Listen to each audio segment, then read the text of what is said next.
Mr. Speaker, I am not shocked but disappointed to hear the callous and cynical suggestions from my colleagues on the other side of the aisle that Democrats are responsible for the inflation in gas prices that so many Americans are suffering from today. That somehow in the past 2 years it is the Democratic energy policy that has caused the inflation in the price of oil and gas. Let us remember that we have 2 oil men in the White House and $4 a gallon gas today.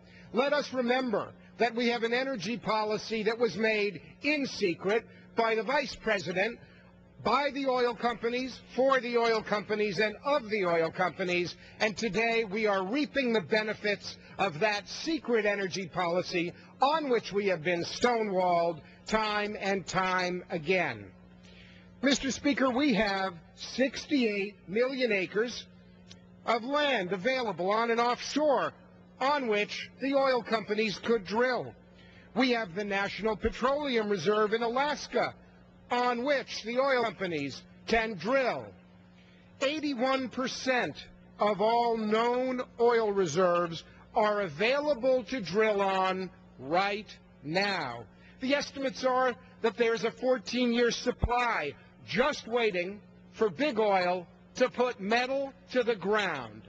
Put metal to the ground and drill. That's why I rise in support of this bill. All the oil companies have to do is to start drilling on available land, and they can help increase supply and help consumers. Calls from the White House and their allies on the other side of the aisle who somehow claim that we should open ANWR and offshore areas to drilling, which in 20 or 30 years might start producing, are cynical attempts to deflect us from the real challenges that Americans face today and that we face as a nation in going forward to a new energy policy.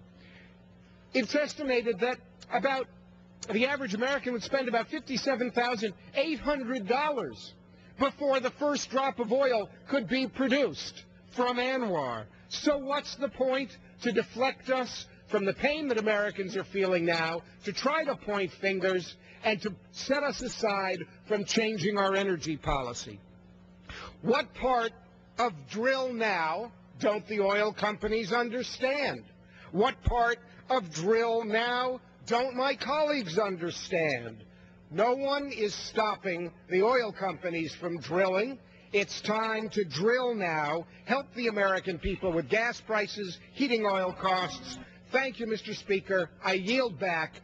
This bill says drill now.